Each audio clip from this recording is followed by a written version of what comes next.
Petroleum refinery ऐसी company जहां job पाना हर एक इंजीनियर का सपना होता है, चाहे वो केमिकल इंजीनियर हो, चाहे मैकेनिकल इंजीनियर हो, चाहे सिविल इंजीनियर हो, चाहे इलेक्ट्रिकल इंजीनियर हो। वो कंपनी जो भारत की महारत्न कंपनियों में से है, जैसे IOCL। इन कंपनी में जॉब लगना यानी कि ड्रीम कम ट्रू।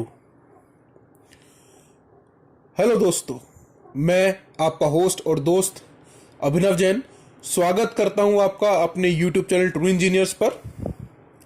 उम्मीद करता हूं आप सब लोग स्वस्थ होंगे और लॉकडाउन में आपकी स्टडीज सफ़र नहीं कर रही होंगी। जो लोग जॉब की तैयारी कर रहे हैं वो भी अब अच्छे से प्रिपेयर कर रहे होंगे, और जो लोग सेमेस्टर एग्जाम्स की प्रिपरेशन कर रहे हैं वो लोग भी अपने अच्छे से तैयारी कर रहे होंगे। मैं आपके लिए लेकर आया हूं PSU और इंटरव्यू में पूछे जाने वाले डिफरेंट इंपॉर्टेंट टॉपिक्स की एक सीरीज, जिसमें मैं उन टॉपिक्स में से क्या क्वेश्चन बनते हैं और उनके क्या आंसर्स हो सकते हैं उसके बारे में डिस्कस करता हूं। तो अब तक इस सीरीज में हमारी कुछ वीडियोस आ चुकी हैं, जैसे डिस्टिलेशन के ऊपर, हीट एक्सचेंजर के ऊपर और पाइपिंग सिस्टम के ऊपर। इसी सीरीज में मैं आज आपके लिए लेके आया हूं एक स्पेशल वीडियो जो रिफाइनरीज के ऊपर है, क्योंकि रिफाइनरी में मैंने बताया कि जहां जॉब पाना हर एक इंजीनियर का सपना होता है। तो अगली दो वीडियो जो होंगी हमारी, ये इस वीडियो पेट्रोलियम रिफाइनरीज के ऊपर बेस होंगी, और रिफाइनरीज की वीडियो को मैंने दो पार्ट में डिवाइड किया है, एक वीडियो 1 और वीडियो 2। दो वीडियोस में हम इसको डिस्कस करेंगे। तो आज मैं आपके लेके आया हूं रिफाइनरी से संबंधित फर्स्ट वीडियो। तो वीडियो शुरू करने से पहले आपसे गुजारिश है कि वीडियो को लाइक करें, कमेंट करें, शेयर करें, जिससे आपके अपने दोस्तों तक भी वीडियोस पहुंचे ये और उनकी भी मदद हो सके। और जितने ज़्यादा आप लोग शेयर करते हैं, व्यूज़ होते हैं, वो हम लोगों के लिए एक मोटिवेशन फैक्टर होता है वीडियो बनाने के लिए। साथ ही अगर आप चैनल पर नए हैं तो चैनल को सब्सक्राइब जरूर करें और बेल आइकन जरूर दबाएं, जिससे कि मेरे आने वाले हर वीडियो के नोटिफिकेशन आपको मिलते रहे। चलिए शुरू करते हैं वीडियो। तो रिफाइनरी में जब आप इंटरव्यू देने जाते हैं तो इंटरव्यूअर आपसे सबसे पहले क्वेश्चन यही पूछ सकता है कि रिफाइनरी में डिफरेंट प्रोडक्ट्स कौन कौन से मिलते हैं। What are the different products obtained from the refinery. तो आपको पता है कि क्रूड ऑयल जो आता है उस समय एक पूरी सीरीज ऑफ प्रोडक्ट्स मिलते हैं। तो इसमें से आपको कम से कम 8 से 10 प्रोडक्ट के नाम याद होने चाहिए। कुछ मैंने लिखे हैं, जैसे सबसे ऊपर हमें मिलता है पेट्रोलियम गैस, उसके बाद गैसोलीन या पेट्रोल, फिर naphtha, paraffins, diesel, kerosene, ATF, aviation turbine fuel oil, lubricating oil, bitumen, tar. आप वीडियो में देख भी सकते हैं कि साथ में कि आप डिस्टिलेशन टावर का, एक फ्रैक्शन टावर का डायग्राम बना हुआ है, जिसमें प्रोडक्ट तो लिखे हुए हैं ही, साथ साथ उनका यूज कहाँ होता है वो भी एक एक यूज हमने दिखा रखा है। जैसे पेट्रोलियम गैस दिखा रखा है सिलेंडर्स में, यानी कि LPG। गैसोलीन का यानी कि पेट्रोल का यूज आप जानते हैं। नैप्था का यूज भी दिखा रखा है, एविएशन टर्बाइन फ्यूल का भी दिखा रखा है, डीजल का यूज भी दिखा रखा है। तो इन सब के आपको यूजेस भी पता होने, एटलीस्ट एक दो यूज आपको इनके पता होने चाहिए। इसके बाद आता है कि जो रिफाइनरी होती है वो किस तरह का क्रूड प्रोसेस करती है। देखिए, इसके लिए पहले आपको पता होना चाहिए कि क्रूड ऑयल कितने तरह का होता है। क्रूड ऑयल जनरली 4 तरह का होता है: paraffinic crude oil, aromatic crude oil, naphthenic crude oil और ओलिफिनिक क्रूड ऑयल। तो जो इंडस्ट्री होती है, रिफाइनरी होती है, वो चारों ही तरह का जो ऑयल है उसको प्रोसेस करती है। लेकिन इन चारों में से प्रिफरेंशियल जो होता है, जिसे इंडस्ट्री प्रोसेस करना चाहती है, वो होता है नैप्थेनिक क्रूड ऑयल। क्यों? क्योंकि इसमें जो प्रोडक्ट्स की परसेंटेज है, जैसे गैसोलीन, डीजल, ये जो परसेंटेज है वो ज्यादा होती है। और कंपनीज जिसे प्रोसेस नहीं करना चाहती वो है ओलिफिनिक, क्योंकि इनमें प्रोडक्ट्स की जो परसेंटेज है वो कम होती है। तो ध्यान रखिएगा कि 4 तरह का होता है और इन चार में से नैप्थेनिक को प्रोसेस करना चाहती है कंपनी और ओलेफिनिक को प्रोसेस करना नहीं चाहती। इसके बाद आता है flash point, fire point, cloud point and pour point. ये क्या होते हैं? तो फ्लैश पॉइंट किसी भी वोलेटाइल मटेरियल का वो टेम्परेचर, वो लोएस्ट टेम्परेचर होता है जिस पर उसकी वेपर्स इग्नाइट हो जाए, यानी कि जलना शुरू कर दे, स्पार्क दे दे। तो वो मिनिमम टेम्परेचर किसी भी वोलेटाइल मटेरियल का जिस पर उसकी वेपर्स इग्नाइट हो जाए, एक बार स्पार्क वो दे दे। और फायर पॉइंट वो लोएस्ट टेम्परेचर होता है किसी भी फ्यूल का या वोलेटाइल मटेरियल का जब उस फ्यूल की वेपर्स एटलीस्ट 5 सेकेंड्स तक बर्न करे, इग्निशन होने के बाद 5 सेकेंड तक एटलीस्ट बर्न करे। क्लाउड पॉइंट वो टेम्परेचर होता है जब फ्यूल में वैक्स या क्लाउडी फॉर्मेशन होनी शुरू होती है, तो उस टेम्परेचर को कहते हैं। और पोर पॉइंट वो लोएस्ट टेम्परेचर, वो मिनिमम टेम्परेचर होता है जिस टेम्परेचर पर फ्यूल फ्लो कर सकता है, करना शुरू करता है, और उसके नीचे टेम्परेचर पर फ्यूल फ्रीज होना शुरू हो जाता है। यानी कि वो मिनिमम टेम्परेचर जिस टेम्परेचर पर फ्यूल हमारा फ्लो करना शुरू कर देता है, वो पोर पॉइंट कहते हैं। अगर टेम्परेचर उससे कम होगा तो हमारा फ्यूल फ्लो नहीं करेगा, वो क्या करेगा, वो फ्रीज होना शुरू होगा। इसके बाद आता है हमारा ऑक्टेन नंबर और सीटेन नंबर। बहुत इंपॉर्टेंट क्वेश्चन है। अगर आप जनरली जाएंगे किसी रिफाइनरी में इंटरव्यू देने तो ये क्वेश्चन 99 टाइम्स 100 में से पूछा जाएगा, ऑक्टेन नंबर सीटेन नंबर क्या होता है। देखो, ऑक्टेन नंबर और सीटेन नंबर दोनों ही जो नंबर्स हैं वो फ्यूल की एंटी नॉकिंग प्रॉपर्टीज बताते हैं। Octane number anti knocking property बताता है पेट्रोल की, और सीटेन नंबर बताता है एंटी नॉकिंग प्रॉपर्टी डीजल की। ये जो इसे हम ऑक्टेन रेटिंग भी कहते हैं और सीटेन रेटिंग भी कहते हैं। ऑक्टेन नंबर ये जो नंबर्स होते हैं ये 0 से 100 के स्केल पे होते हैं, जिसमें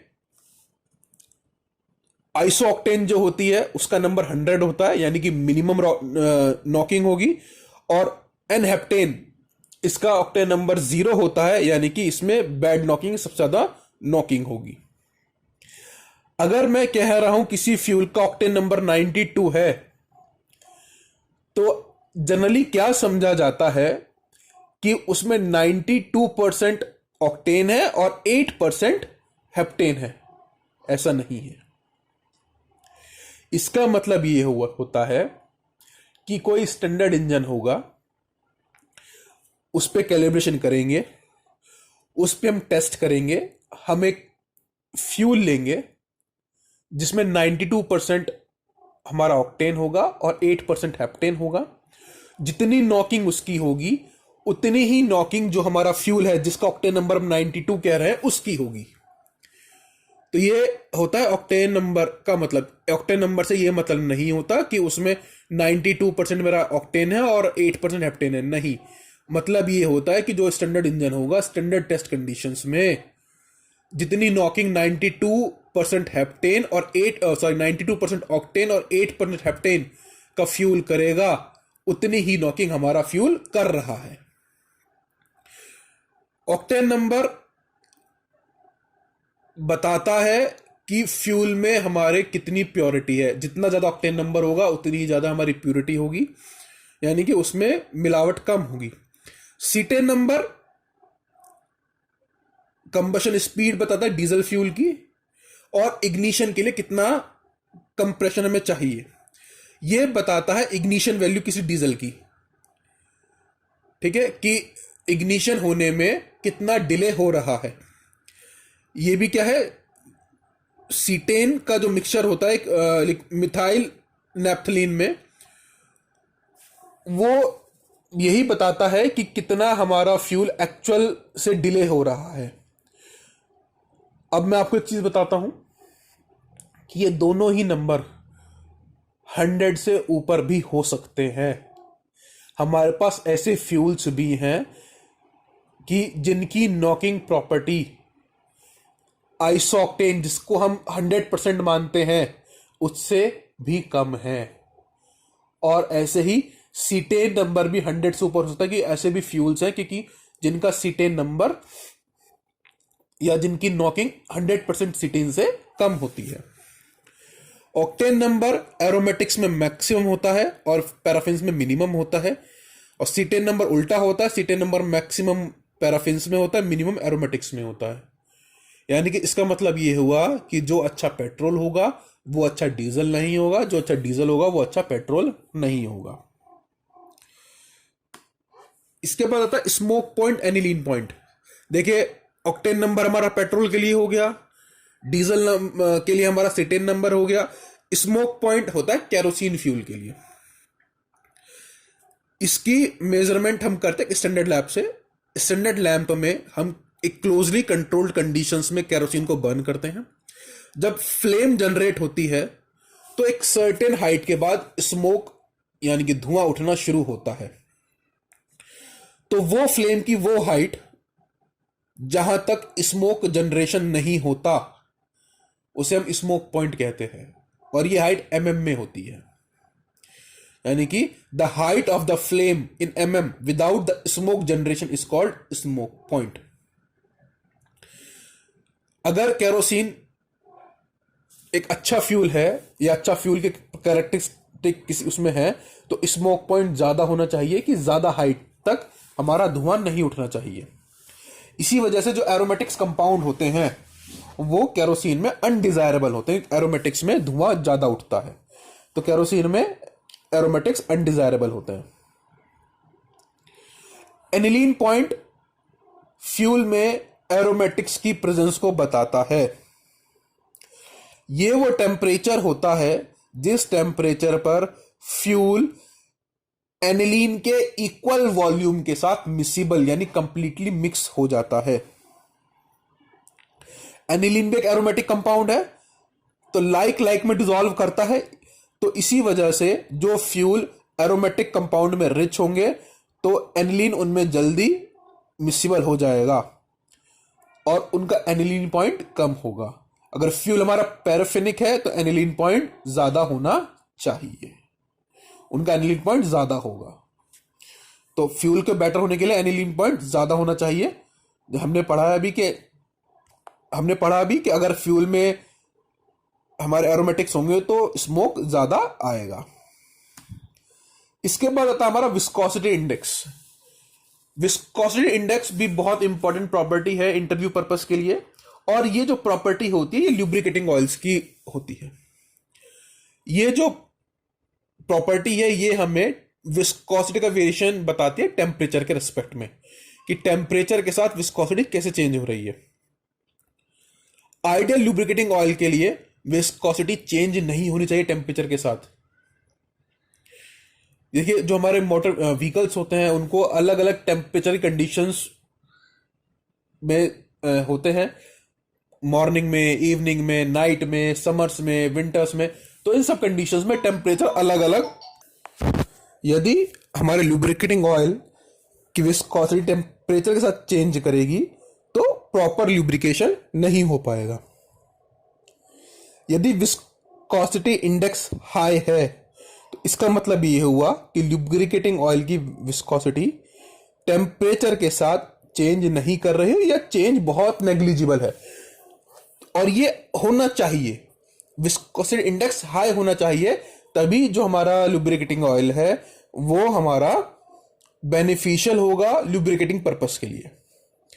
इसके बाद आता है कैलोरीफिक वैल्यू ऑफ फ्यूल। आप सब जानते हैं कैलोरीफिक वैल्यू क्या होती है। It is the amount of energy obtained by completely burning unit mass of fuel, कि यूनिट मास फ्यूल को कंप्लीट कंबशन से जो हमें एनर्जी मिलती है वो हमारा कैलोरीफिक वैल्यू होती है। कैलोरीफिक वैल्यू को मास बेसिस पे भी डिफाइन कर सकते हैं, केजी पर मोल, किलोजूल पर केजी, मोलर बेसिस पे किलोजूल पर मोल और किलोमोल, और वॉल्यूम बेसिस पर भी डिफाइन करते हैं किलोजूल पर मीटर क्यूब। दो तरह की होती है, ग्रॉस कैलोरीफिक वैल्यू जीसीवी और नेट कैलोरीफिक वैल्यू एनसीवी। तो ग्रॉस कैलोरीफिक वैल्यू वो वैल्यू होती है जो which can be obtained by complete combustion of unit mass of fuel, जो मिल सकती है फ्यूल के कंप्लीट कंबशन से, वो होती है जीसीवी, और एक्चुअल में जो मिलती है वो होती है एनसीवी। इसका इस तरह से समझिए कि आप एग्जाम देने जाते हैं, आपने तैयारी करी है अपनी, आप सोचते हैं कि आपके 80% मार्क्स आने चाहिए, 80% मार्क्स आने चाहिए, तो वो हो गई ग्रॉस वैल्यू, और आते हैं आपके 75%, तो वो हो गई आपकी नेट वैल्यू।